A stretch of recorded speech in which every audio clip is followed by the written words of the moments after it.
Welcome to the GI podcast. I am your host, Sid Haig. And I'm Tobin Roscoe. And today we have with us Dr. Brianna Wiens. Do you prefer Brianna or Brie? Brie is fine. Brie, okay. Brie is fine. And usually on this podcast we have like a general leading question of like, what is your favorite video game? But we're going to be changing things up today a little bit, just based on your history. And we want to take it a little bit in a different direction that focuses a little bit more on social media, which is your wheelhouse. So what is your earliest experience or experiences with social media? Yeah, I really threw a wrench in the format for you. Yeah.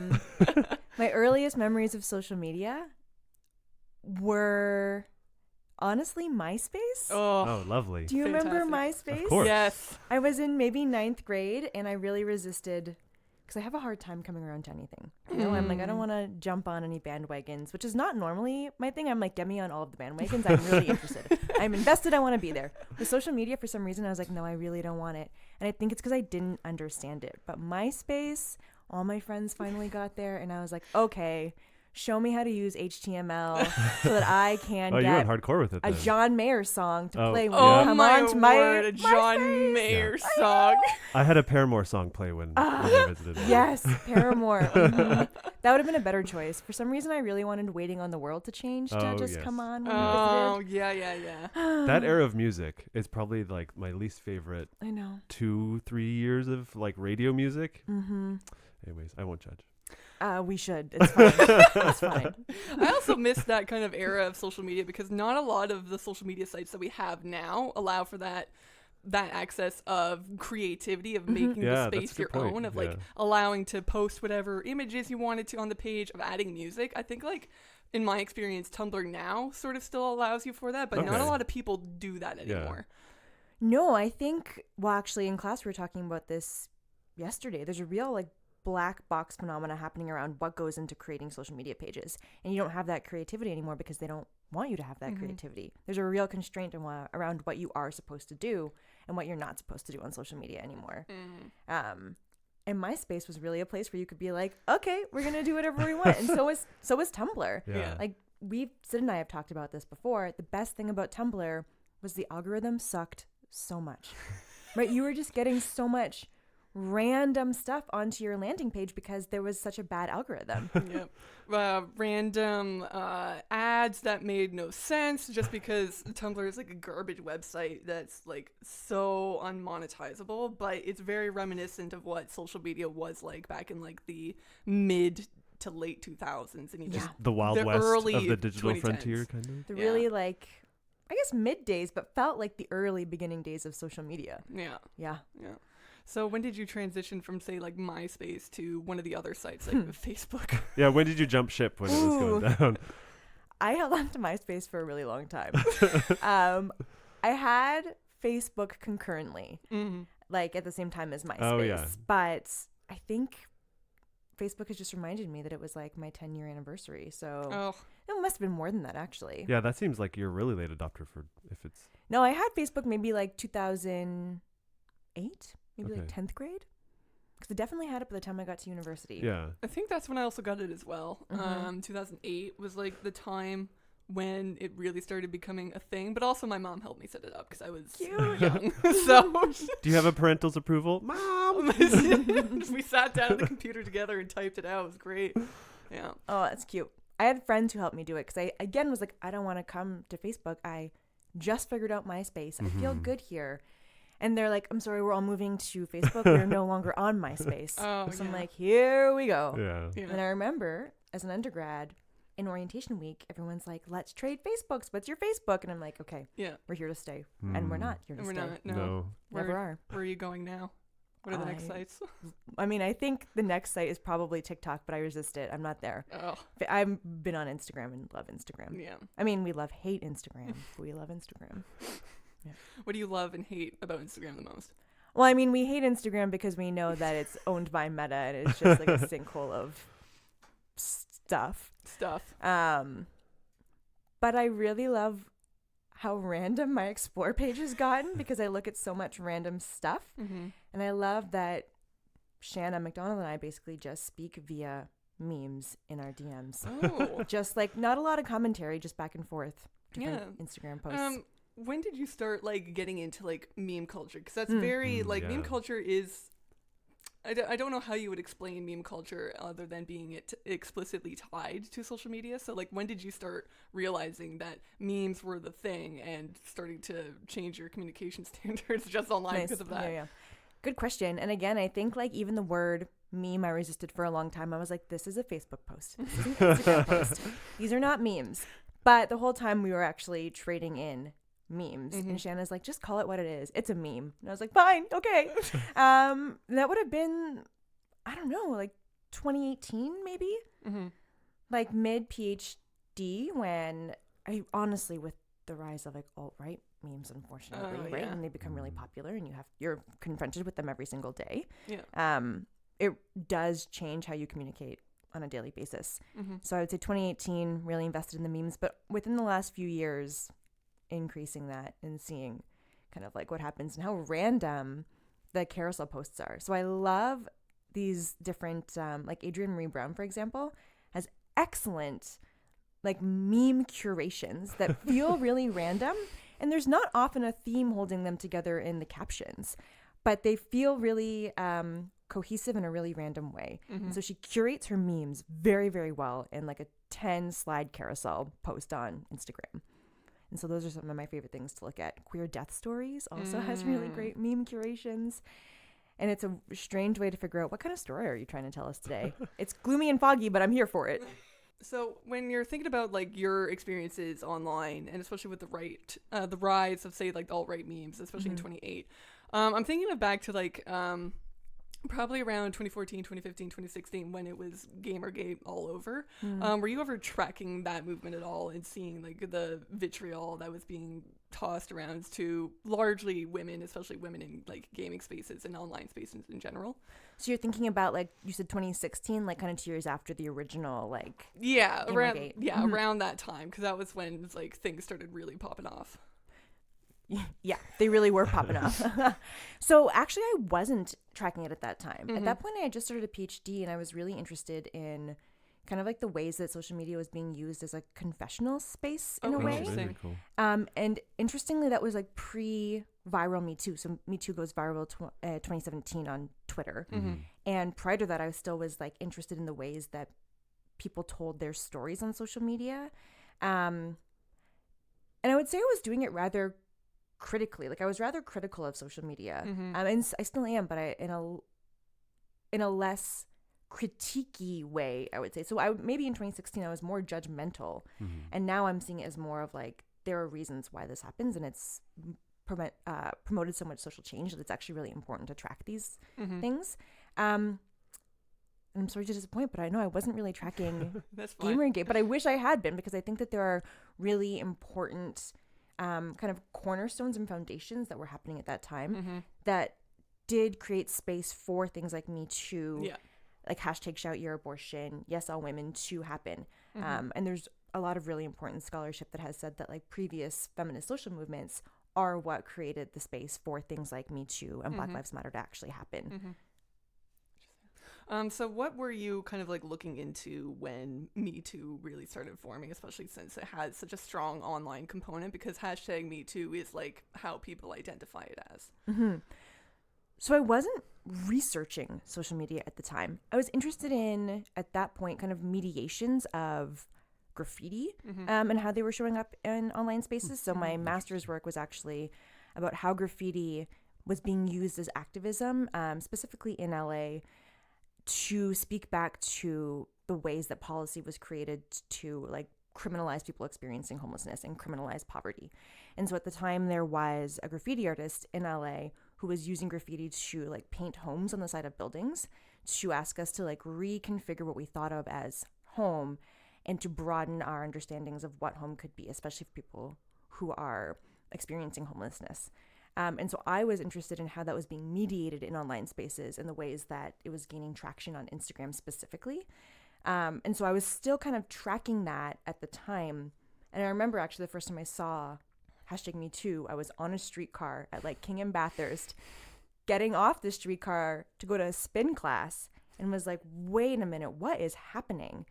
like news feeds just being flooded. And I saw it on Facebook for the first time, actually. Wow. Interesting. Super weird considering the ways that Facebook is really out now. We would never see, I mean, maybe I'm saying this prematurely. I don't think we're going to see a viral social movement on Facebook anymore.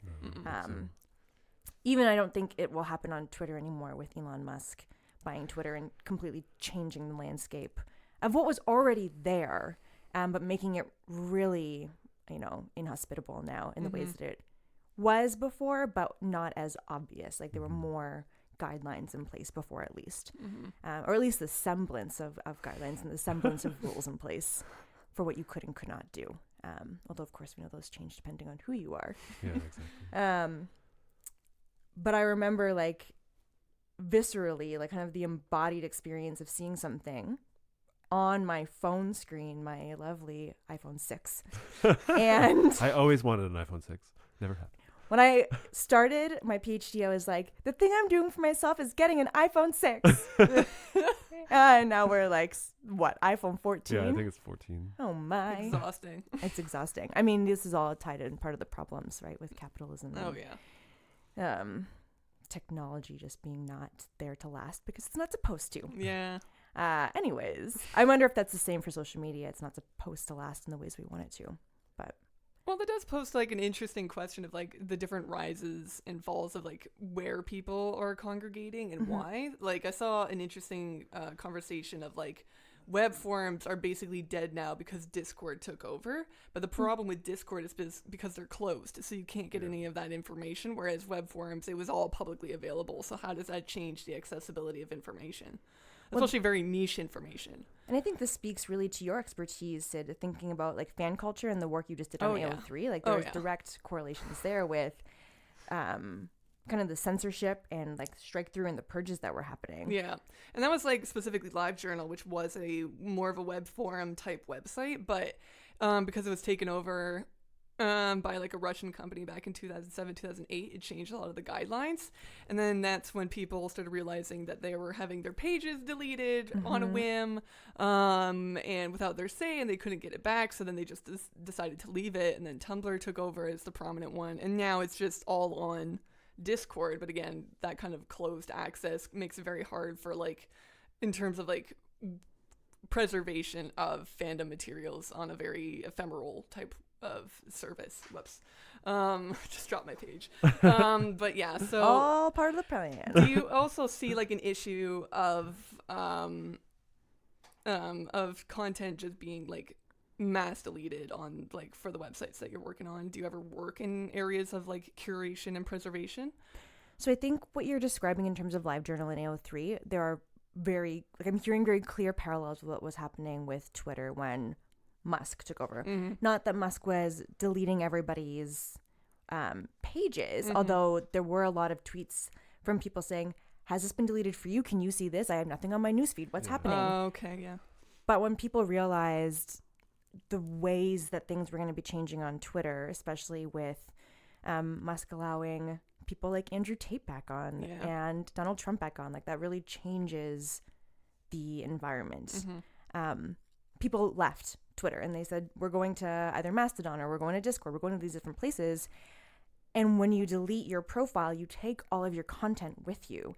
So people who had perhaps been saving tweets or archiving tweets on Twitter, all of that was gone. And so you can no longer actually access that if you wanted to look back at your own histories that you were sending via DM to other people. You can't go back and research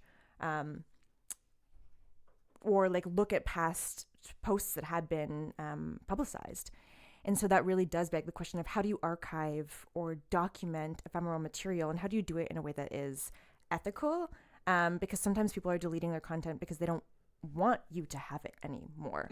And so what does that mean for the holes that we maybe can't fill in the history of social media research, specifically around things like feminist resistance? So, for example, if you look at the official Me Too archives that are not online, like the ones that are like the official, and putting them in quotes, archives, the content is really interesting because it's really random. You have ads for vacuums. You have, you'll have, really random memes that don't actually reflect the Me Too movement. And was that a bot that just like scrubbed and pulled stuff over? Or just how was started that spinning? Could have created? been. We don't know. Okay. Because there's not often a history of how things end up in the archive. Weird. But the kinds of really random images that you see in that official archive will be in 20 years what define that moment unless we change what that archive looks like. So how do you then create unofficial archives that speak back to a more formalized archive? Yeah. And how do you then kind of fill the gaps in what is being left there and change, like, to say, like, at the time, this is not what was happening. These are some of the more important pieces of information. These are the kinds of disclosures that people were sharing. And this is how it really changed the game, because that's not the arc that you see in the official archive. And so being able to actually create more informal archives is really important. And on the flip side, if you're doing academic research, there's always the question of, well, this is not a formal archive. How did you create this? This is cherry picking. You can't just say this. Which, you know, as folks in the humanities and on environment now for UCID, is a critique that I at least get so often. And so trying to tell people in the social sciences that this is not cherry picking. This is like what is in the field right now, and bringing that together in really nuanced ways can be a really difficult task to have to do. And it feels like another layer on top of doing the kind of work that needs to be done to kind of formalize the moment. So I'm going to change topics just Please a little do. bit. So you're a relatively recent addition to the English department as a professor. And what are you trying to bring to your students in the classroom, especially talking on, digital lives, digital conversations and communications? What are you trying to bring to them? Great question. Media theory. I know that sounds really boring, but often media gets read as a text, which is an important first step. So actually yesterday in my grad course, which is media theory and critique, we were talking about kind of the timeline of media history and how it comes out. Media studies comes out of the Frankfurt School and the Birmingham School. And for the Birmingham School, they're really invested in cultural studies, and they come really out of like English studies and sociology, but they're anti-discipline. And that was really alarming, I think, for my PhD students in the room, because they were like, we are being told to choose a discipline. And I was like, I know. Put on your too. jersey, get to work. Yeah.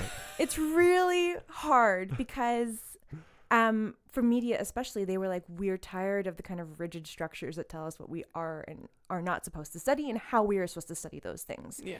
And so we were talking through things like Stuart Hall's encoding decoding. We looked at McLuhan, who's not my favorite. Hopefully not many people.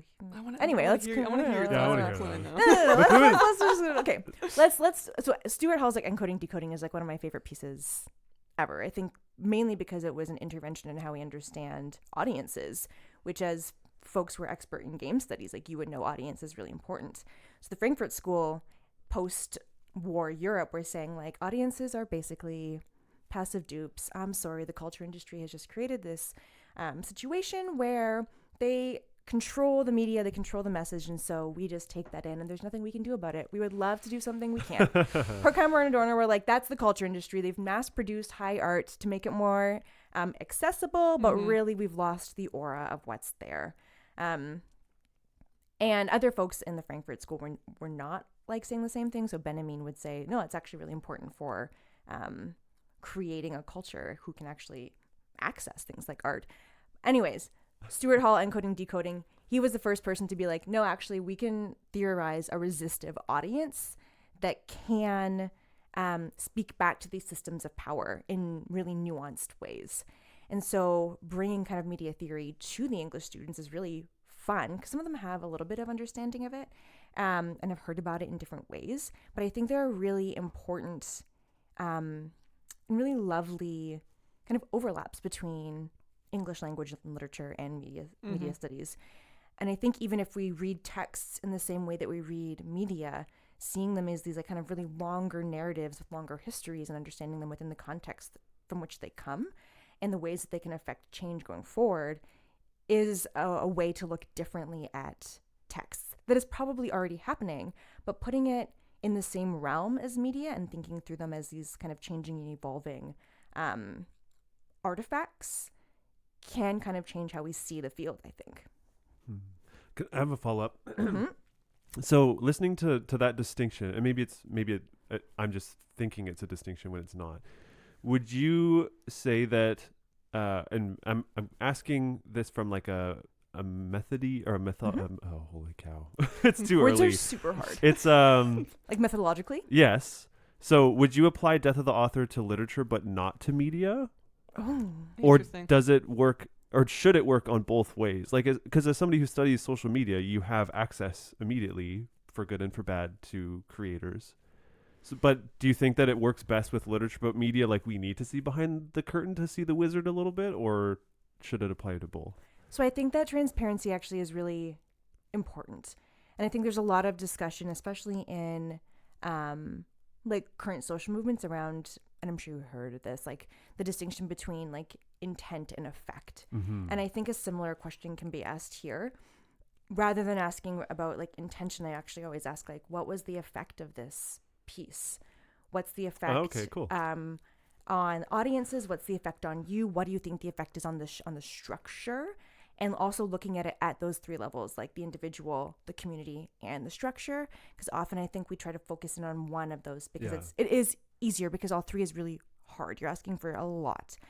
But if you can at least start to point to analysis on all three levels and ask about what effect whatever it is, whatever the artifact is having at those levels, is a way to do a bit of like the behind the scenes work, while also thinking forward. Like I do think that continuity is important, thinking like, what is the narrative that's happening here behind the scenes in the moment, and what could happen going forward.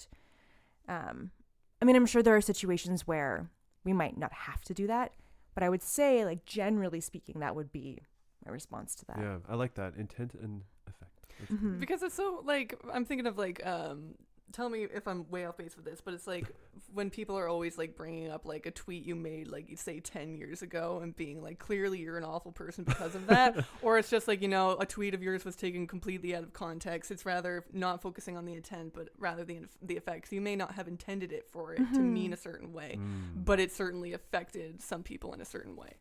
Yeah, and again, thinking like effect is such like a gendered and racialized thing as well, right? Like it's going to be the effect that whatever you say or whatever you're studying is going to have really varies on those social locations, which is of course why intersectionality is so key in asking these questions too.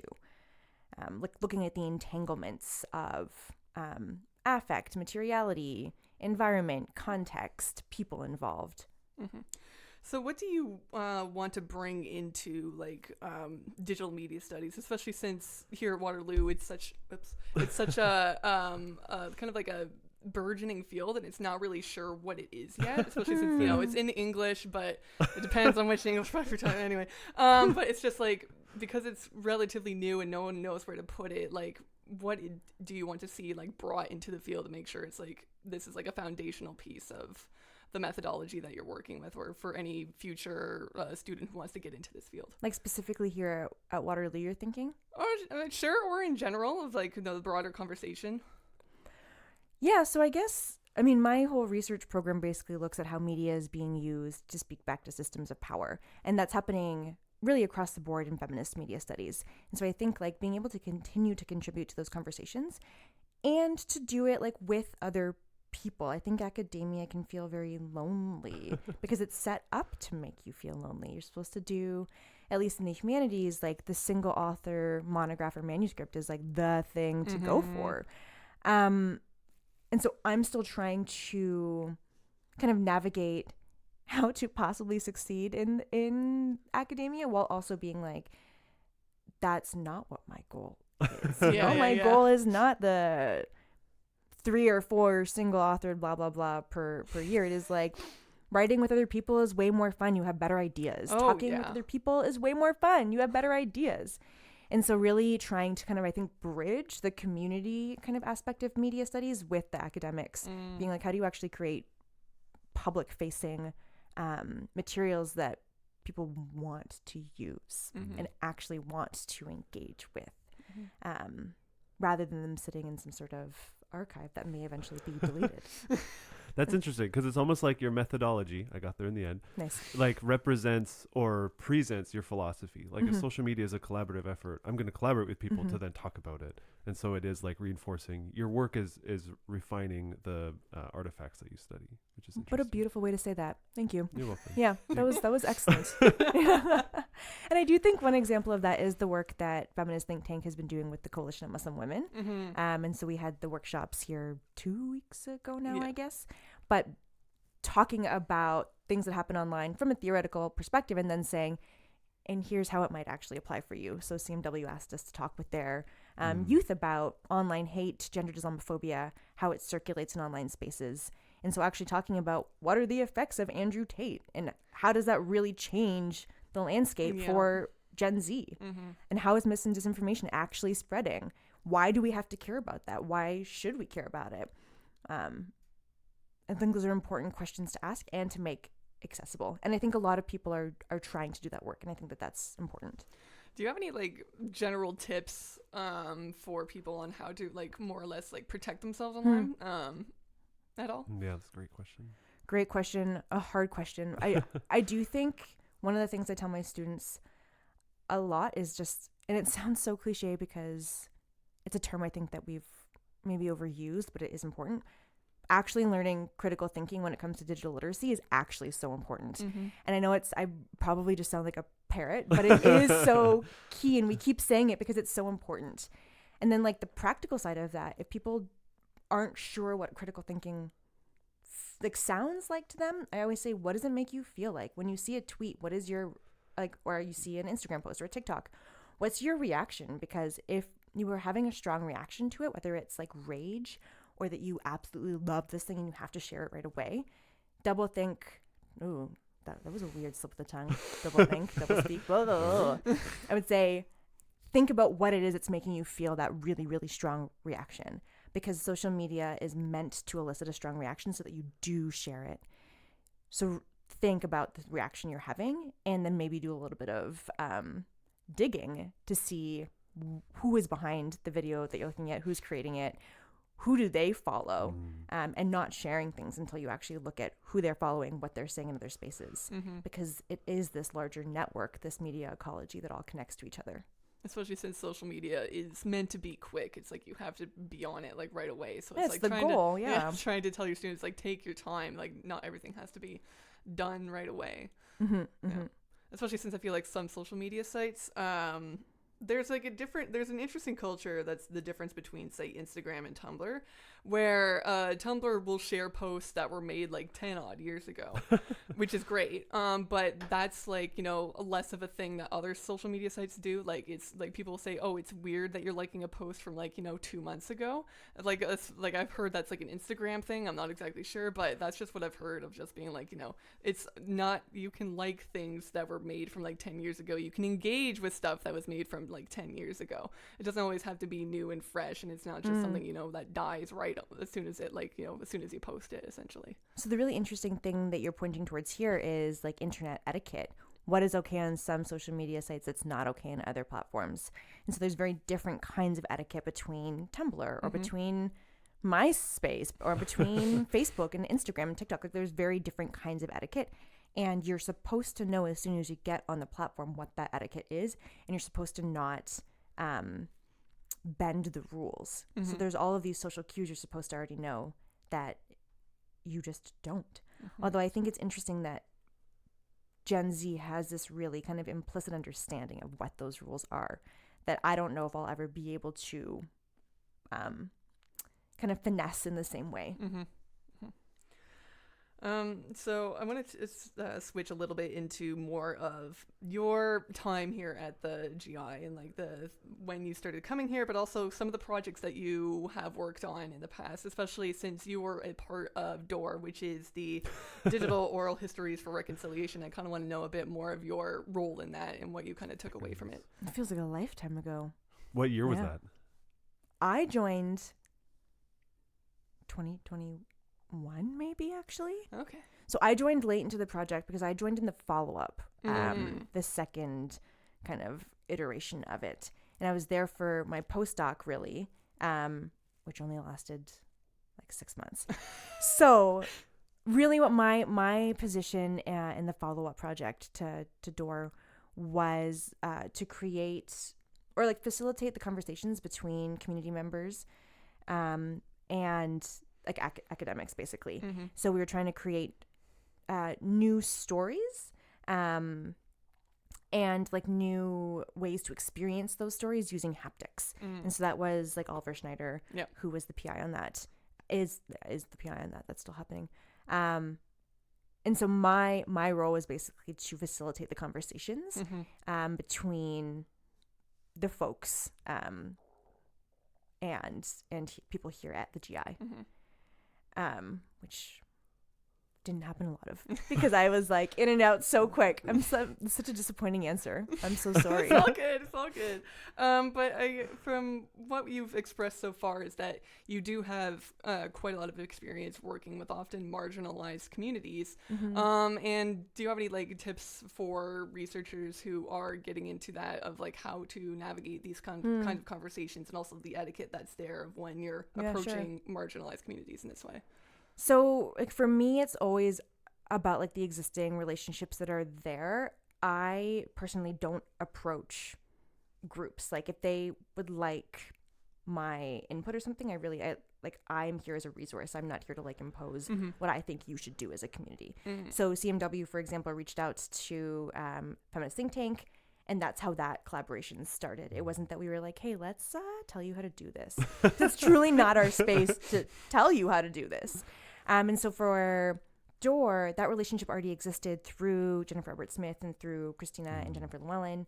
And so they brought us in to help with creating those stories. And so really coming from a design justice perspective, which Sasha Cosenza-Chalk has a really excellent book on kind of community-led practices for design. And it is really about having the group kind of invite you in and they tell you what it is they're hoping for, and then you can kind of fill in the blanks there and help build what they're looking for. It's not about me saying, hey, I think you need this. It's about the community or the group members saying, hey, we'd actually really like your input here. What do you think? So I think that's always a fine line to be walking as well, because you never want to actually tell them what to do because they don't need me. I'm like, you don't need me to tell you what to do. I'm not here to like set out this whole new set of guidelines or curriculum. I'm just going to be like, here are my thoughts if you would like them. So you threw out this term, which was design justice. What does that entail of like a methodology or a research paradigm?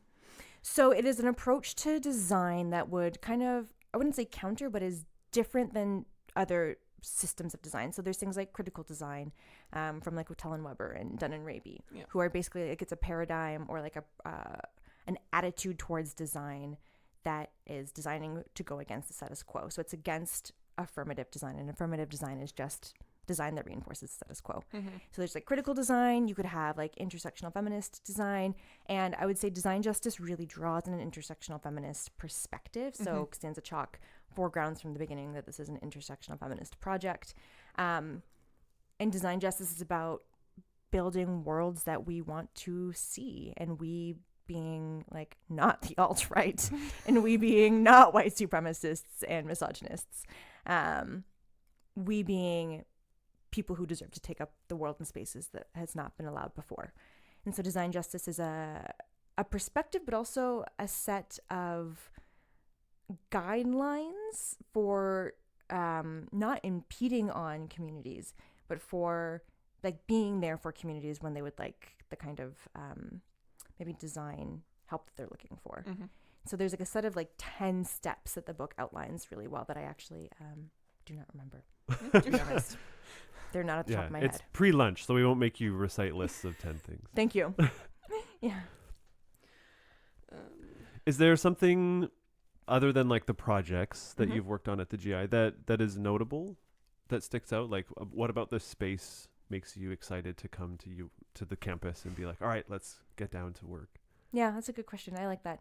I really like how open it is. I know that sounds really silly, but actually from just like a community or like a design perspective, the way that it is open create space for people to want to have conversations, which is different than a regular office building, or even different than my office in Heggie Hall, where doors are closed and it's kind of dark and gloomy. Oh, Heggie Hall. Right? It's like we really want to build community, but how do we do that in a space that is not designed to build community? Like if you walk out into the GI's collaboration space, it's open. There are many tables and chairs for people to sit at, and it's called the collaboration space. And it's really silly, but you just from like a communication perspective, naming something what you want it to do is important for encoding meaning into that space, right? People are going to assume that collaboration happens in that space because of what it's called. And those kinds of things are really important. Naming matters because of that. That's cool. I hadn't thought of that before, but I guess it makes sense. It's like, oh, let's go to the presentation room and play D&D, because that's what we used to do. And it always was like, we don't really belong here. Yeah, you probably feel like that. Yeah, it was kind of strange. It does it does make it easier to just like actually see and talk to people here, because a lot of the other buildings on campus, it's just like, you know, you're just there for class, really. There's not much of that kind of like social space to actually like do anything. Did you ever work in the, what did they call it, like the beehive or whatever in Heggie Hall? Beehive? Like the grad room that was, so it was an office room, but they put up these fake walls. Oh, yeah. And there was like 4 desks in each of these fake rooms. 4 to 5 desks. It was awful. Like, and so if you're sitting in room 1, you would hear the conversations going on in room 4, but you couldn't see it. And like literally like ceiling to floor walls, but paper thin, right? Just like we're going to maximize the efficiency of the space by just creating more space. You're also in the middle of the building, so there are no windows. No windows, nothing. Just, you know, misery. And you know, there's like textbooks and papers in those desks from like 2002, because nobody cares about the space. They're just like, use it when you please. Have you been in there? Yes, I have. Okay. I used that all the time back in the day. And then I found a GI and I was like, oh. I went in there once to have lunch and I was like, no wonder I just live in my basement. This is not where I want to be. No, and care for space really matters. Yeah. Like I think the way that you set up a room, the way that you care, like really changes the atmosphere. So the fact that you could hear conversations but not see people creates a dissonance. Yeah, it was really weird. It's really unsettling and unstabilizing. Yeah. Are you able to apply any of these like principles of designing space in the work that you, or the stuff that you do online, say? So I think it's always about that. Yeah, like thinking about the ways that spaces are structured, both like algorithmically and in terms of the affordances, is one of the key components in understanding the way that communication operates. So you were alluding to it before, Sid, when you were talking about social media is supposed to be fast. Yeah. And to not be fast online implies that you're using it wrong. And that's because social media functions on the attention economy, which is like a new way in trading and information. It's not that we're selling goods and services anymore.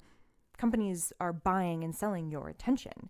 And so they want you to be quick. Things are structured and designed either in your Gmail, like inbox, or on Instagram to make you be quick, right? They want you to pin and flag things at the top so that you get back to them really quick. They want you to sort things into boxes so that you know where to go for all your different things. So you want your social, you go to your social. You want like junk. I always wondered why they made that change, but it makes sense now. Thank you. I understand Gmail better. Yeah. That's what I would assume is happening there. You know? I use my main inbox on my Gmail, and that's all. I don't care about anything else. Yeah. As soon as I start getting spam emails, I'm like, unsubscribe.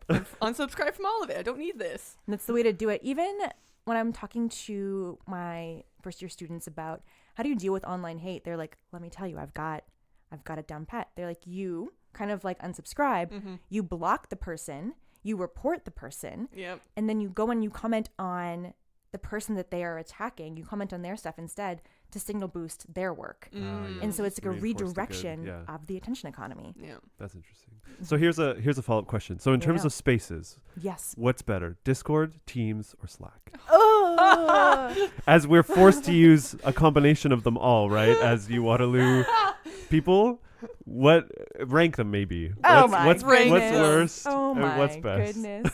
Okay, this is just going off of, I don't even know what this is going off of. Just my feelings. Yeah, vibes. I mean, the vibes are not good on Teams, but it's what I use the most. Because Slack got really quickly overwhelming for me. Yes. I don't know why. Yeah. I don't like Slack. I don't There like was just Slack so either. many suddenly channels and rooms. I couldn't actually focus on what was happening. Yeah. I was like, I can't follow along. My partner last night was like, oh, did you see Like Kaylee MacArthur posted in Slack, and I was like, I'm never. I don't know. It's the digital equivalent of you opening the closet and just It's my junk room. It's my falling junk on top drawer. of you. Yeah. Yep. Yeah, I feel that. I went in and like I hadn't opened it in so long on my phone, and then I just like left the app, and it was like 48 notifications, and I was like, no, No, please. Yeah, no, I get mark it. is red, mark is red. So I know my students really love Discord.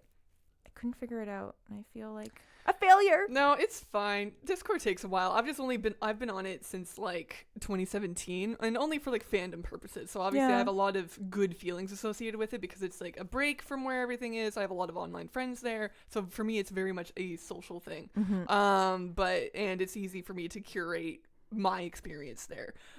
Whereas Slack, I think Slack was supposed to be like, Slack was probably before Discord, but Slack is always like for me associated with like business stuff. Yes. Yeah. And I've only ever used it in a business setting, but also I just find it very hard to find and categorize information and conversations on Slack. Very hard. So I just don't like it. MS Teams is basic for me. So It's basic, and honestly, I think that's the best thing about it. I don't have to really understand what's going on behind the scenes. And you're not supposed to understand what's going on behind the scenes with any of those things. No. That's what they want to keep it that way. They don't want you to understand the space. They want you to just use the space. Otherwise, they're like, oh, you would boycott us if you knew what was happening here. We don't need that. Let's apply this to the I would say like the big 3 social media sites, which is Facebook, Instagram, and Twitter. Which ones? Do we think Twitter is still one of the big social media sites? I don't know, because like I know a lot of people are leaving it in general, and the site is getting increasingly broken all the time. Like they split up the like your dashboard into like following and then for you, which I think is a good change, but also just like sometimes I get like my feed is just constantly broken all the time. So I don't know what that means for the future of the site, because that means if a site starts getting broken, and if you don't have moderators, that's when the bots start coming in. And I've seen it happen with old forums all the time. As soon as like people start leaving it, that's when the bots infiltrate. And it's just bots, and spam. And there have been bots on Twitter, tons of bots on Twitter for years. Yeah. Like we know that with the 2016 elections, that bots played a huge Oh, role. And Mina Momeni, who's in communication arts, part of her expertise is in social media bots and the role they played in the Iranian Green Movement, actually. Oh, And in the 2016 election, and then in the women's marches. There are some bots, though, on Twitter that I kind of like. So there's this bot. Hear me out. There's a bot called @MagicalRealismBot. And it tries to combine like literature and academic setting, like and words. And it pulls from those different areas to create these really short little kind of magical realist stories every 4 hours. So one of the ones, Shanna and I are writing a book. And one of the ones that we are using to kind of start the book is this one from 2018. And I'm not going to quote it directly because I can't totally remember, but it's something like, a girl turns into a lake and she is secretly pleased. Oh, Right? fantastic. It's just like, I'm like, yeah, if I turned into a lake, I would be secretly pleased. I would be like, this is excellent. Yeah. Now I get to connect to all these other bodies of water. I become this space for like sea creatures to inhabit and like thrive in. I like feel the earth, I feel the trees. Like this just is lovely. I would be secretly pleased to be turned into a lake. Like I would like that. And so it's like little stories like that. And so that's the kind of bot where I was like, if there were more bots like that, I would be happy. Yeah. I think those bots are also like purposefully curated by someone else for specific intentions, because on Tumblr there's one that's like called Haiku Bot, and it seeks out posts that have like with enough words to make it into a haiku. Nice. And it's very great, but those ones are specifically made with like care and a specific like artistic intention behind them as well. Whereas, there's, in general spam bots, which, Tumblr has a huge problem with, especially since Twitter started going on the downfall. The rise of porn bots became such an epidemic, especially recently, but that's just kind of like what happens. On Tumblr or Twitter? Tumblr. Oh, yeah. Because everyone started going back to Tumblr, and then the porn bots followed, and we're like, oh no, They not again. always follow. Always follow, so yeah. There's a video game somewhere in there. Yeah. I see the overlaps. I don't want to make that, though. Yeah, no. All right, so we're coming to the end. There's a couple terms or acronyms, things that you've mentioned that I want to just unpack at the end Sure. for those who are still listening. So feminist think tank, can you quickly walk through what that is and how people can learn more or get involved if they want? Excellent question. Yes. Feminist Think Tank, FTT, as a research collective that is just directed by Shannon McDonald and I. here at the University of Waterloo. This semester, we are meeting every Thursday at 1:30 here in the collaboration space at the GI. And really what we do is we open space to talk about whatever kind of feminist media events are happening for you and are like on your news feeds or in your newspapers. And you don't even have to have answers to them. You don't have to even have anything to say. It's just a place to discuss. And if you're like, I don't think this is feminist, but there was some sort of event that you're like, I want to talk about this, it's just a place to talk. And if you don't want to talk, just come eat your lunch with us. It's just like a hangout space for also finding joy on social media again. I used to find a lot of joy on Instagram looking at random stuff, and I feel like the joy is being siphoned off. And I'm like, how do we like reintegrate joy back into our lives? So Feminist Think Tank is a space ultimately to try to intervene into kind of the systemic just oppression of the academy and of social media at large, but also a place just to like chat and be with people. Excellent. And the same question, but now about the Q Lab. Q Lab. So Q Lab is a feminist design research lab. Now we're situated at a bunch of different places. We got Shanna and I are here at Waterloo. We have Ainur at UBC. Jennifer Roberts-Smith is at Brock. Stan Rucker is at Illinois, Urbana-Champaign. And Milena is at Calgary. So we're spread across a bunch of different nodes now, which is great. And really our kind of mission was to expand the limits of feminist design thinking about like materializing the digital, bringing in performance and technology, thinking about embodied design. And really it's about design for social justice and change. So if people want to learn more about you or contact you, what is your preferred, not Slack, don't message her on Slack. I'll never see it. But how can folks get in touch with you if they have follow-up questions or they're just interested in what you do? Teams, email, you can DM us on our Instagram account, which is at aesthetic.resistance. And I'm around campus Tuesdays, Thursdays, sometimes Wednesdays, sometimes Fridays, sometimes Monday. I'm around. So email, I would say. Wiens, Wiens at uwaterloo.ca. Fantastic. Cool. Thank you so much for joining us. It's always a pleasure to chat. Thank you. This was fun.